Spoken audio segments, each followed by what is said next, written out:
give you a little bit of insight as to what can the manager do or this recruiter do in the office to help along the merger acquisition process.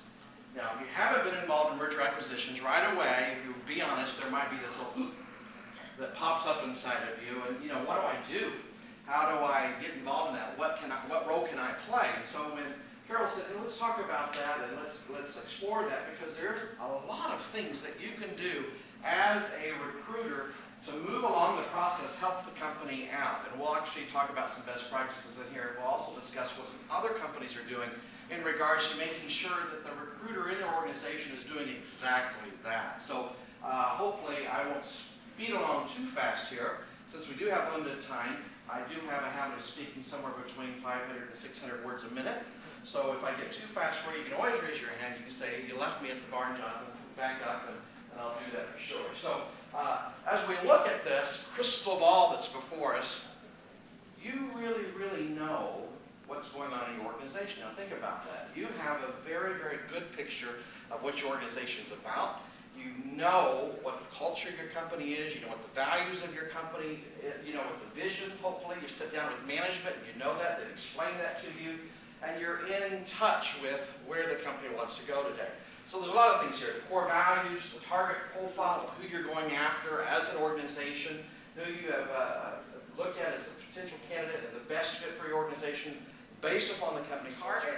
And we identify who it is that we're going to go after, whether we're target marketing or whether we're identifying based upon a profile, or perhaps we've looked at the marketplace and we see who's in the marketplace. But you definitely have eyes in the back of your head. How many of you remember the school teacher that could always see everything going on in her classroom when she was turned around writing on the chalkboard, right? She always knew, Johnny in the back, that was me, it was up to something. Either I was pinching somebody, pulling the girl's ponytail, or something in the back of the room. She knew it was me. She had eyes in the back of her head. Same way with you. You should have eyes in the back of your head when it comes to the statistical data and all of the projections that you have for your marketplace. How many of you are using either some type of a broker metrics program, Teradata, RDS strategies, those type of programs? Well, if you are, then you know what I'm talking about.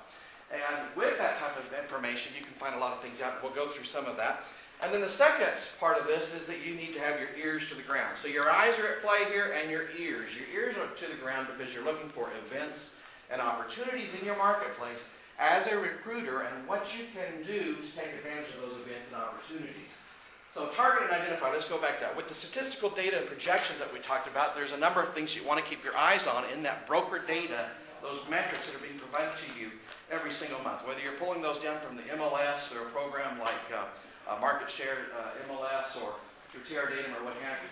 But the crash and burn companies, those are the companies that have had a halt in production, are moving south in market share, have a downward trajectory, those type of things. Those are great candidates for merger acquisitions. Now the data is all that you're dealing with. You don't know the story behind the data, so you need to find that out.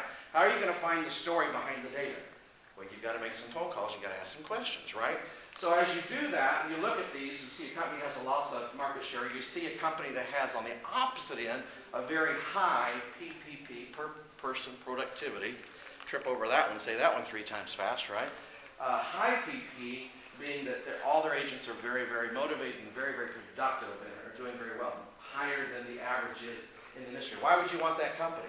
Because you want to raise your own PPP, right? You want to actually branch out and maybe into a new marketplace. Someone that has an upward trajectory might be an up-and-coming company, the opposite, that is new into the market, that is really taking things by storm, that has made an impact in the local market. Top quartile producer. Your own people know what's going on. Real estate people love to talk, don't they? They talk at closings. They hear it through the grapevine. And so if you can stay in contact with your top 5 or 10%, they're going to give you some good information. And plus, it also allows you to have that coaching moment with them as well. What's this? You know what that is? A babaloo. It kind of looks like it, doesn't it? It's a quiver. Oh, that's It's a quiver with with arrows in it. So what you need to do? There's only 2 arrows. Yeah, there's it. Arrows, plural, right? Choose your weapon. What are you going to do? You know, the weapons in doing this type of recruiting are the same as any other type of recruiting. You've got all the same choices.